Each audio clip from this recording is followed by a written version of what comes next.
یہ ہے جو بعض اوقات لوگوں کے ذہنوں میں ایک شبے کے طور پر یا ایک سوال کے طور پر پیدا ہوتی ہے۔ ہم جب سے دارالعلوم قائم ہوا 14 اگست کی تقریب منایا کرتے ہیں، اور اس موقع پر کبھی مختصر کبھی مفصل اجلاسات بھی مقرر ہوتے ہیں، منعقد ہوتے ہیں، جس میں پاکستان کی تاریخ بھی بعض اوقات بیان کی جاتی ہے اور پاکستان کے مقاصد کا بھی ذکر ہوتا ہے۔ بعض مرتبہ دلوں میں یہ خیال پیدا ہوتا ہے کہ ہم جو اپنے آپ کو حضرات علماء دیوبند سے وابستہ قرار دیتے ہیں اور انہی کے خوشہ چی ہیں، کیونکہ ہمیں اس بات پر مکمل اعتماد، الحمدللہ مکمل اعتماد اور یقین ہے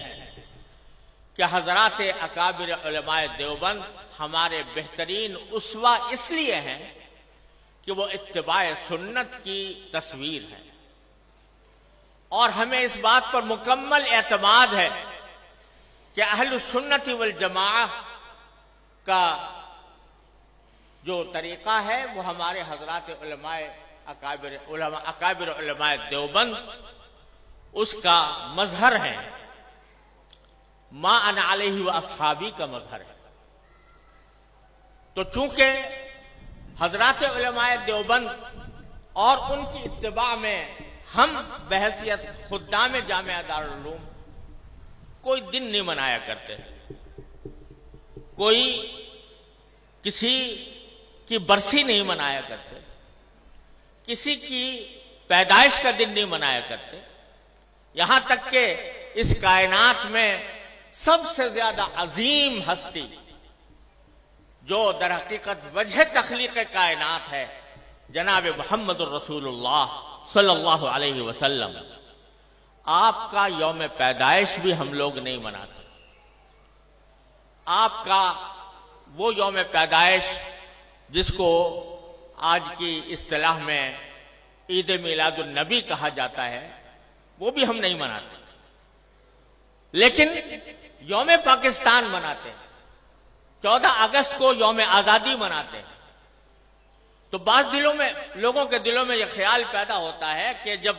اگر دن منانا ہے تو سب سے زیادہ اس کے مستحق نبی کریم سرور دو عالم محمد مصطفیٰ صلی اللہ علیہ وسلم کی پیدائش ہے یا آپ کی یاد ہے، جس کو منانے کے لیے کوئی تقریب منعقد کی جائے۔ کیا وجہ ہے کہ ہم عید میلاد النبی نہیں مناتے لیکن یوم پاکستان مناتے ہیں، آزادی پاکستان کا دن مناتے ہیں؟ تو میں اس کی وضاحت کرنا چاہتا ہوں کہ اس میں کوئی شک و شبہ نہیں ہے کہ اس کائنات کی تاریخ میں سب سے بڑا عظیم دن وہ تھا جس میں اللہ تبارک و تعالی نے اس کائنات کی ہدایت کے لیے جناب محمد الرسول اللہ صلی اللہ علیہ وسلم کو مبعوث فرمایا۔ اس سے زیادہ عظیم دن انسانی تاریخ میں کوئی اور نہیں جس میں آپ تشریف لائے، لیکن آپ ہی کی تعلیمات اور آپ ہی کی سنت اور آپ کے جانثار صحابہ کرام کی سنت یہ ہے کہ انہوں نے کبھی نبی کریم سرور عالم صلی اللہ علیہ وسلم کا دن نہیں منایا، اور اس لیے نہیں منایا کہ اللہ تبارک و تعالی نے رسول کریم صلی اللہ علیہ وسلم کو اس لیے مبعوث فرمایا تھا تاکہ آپ کی ہدایت کی روشنی سے یہ کائنات منور ہو اور لوگ آپ کی تعلیمات کی اتباع اور پیروی کریں۔ آپ کی ذات والا صفات وہ ہر قسم کی رسمی کارروائیوں سے کہیں بالا تر ہے، اور حضرات صحابہ کرام جو آپ کی زندگی کے ایک سانس کے بدلے اپنی ساری زندگیاں نچھاور کر سکتے تھے، انہوں نے کبھی یہ دن نہیں منایا۔ جب انہوں نے جو کوئی چیز نہ منائی ہو اور انہوں نے اس سے اعتراض کیا ہو اور اس کے بجائے ساری زندگی اتباع سنت کی کوشش کی ہو، اس کو اگر ہم منانا شروع کریں تو دین کے اندر ایک اضافہ ہوگا، دین کے احکام میں ایک اضافہ ہوگا، اور دین کے کام میں کوئی اضافہ وہ بدعت کہلاتا ہے۔ من احدث فی امرنا ھذا فہو رد، تو وہ بدعت بن جاتا ہے، کیونکہ وہ ایک مذہبی معاملہ ہے۔ عید میلاد النبی مذہبی تقریب کے طور پر منائی جاتی ہے، مذہبی عید کے طور پر، عید کا نام اس کا رکھا گیا ہے، اور وہ مذہبی تقریب ہے۔ اور مذہبی تقریب اگر کوئی شخص مذہب کا حصہ سمجھ کر وہ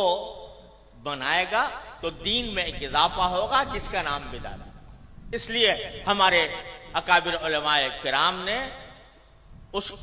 بنانے کا اہتمام نہیں کیا۔ جہاں تک یہ 14 اگست کا تعلق ہے، 14 اگست کے یوم آزادی کا تعلق ہے، یہ کوئی مذہبی تقریب نہیں ہے،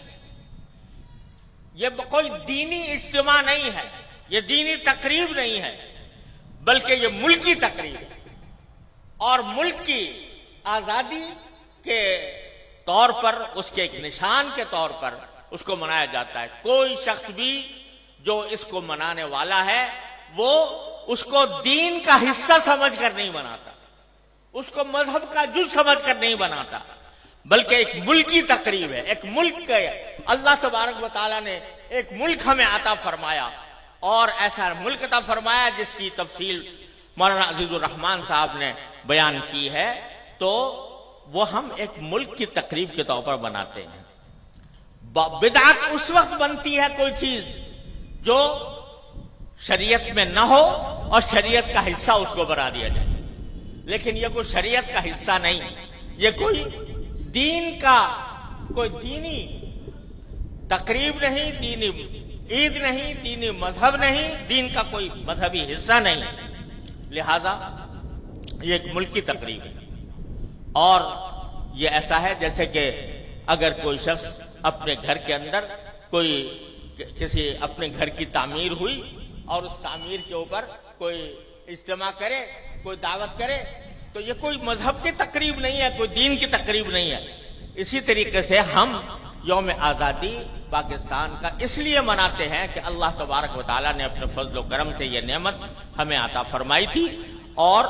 ملکی تقریب کے طور پر اس کو منایا جاتا ہے۔ دوسری بات یہ ہے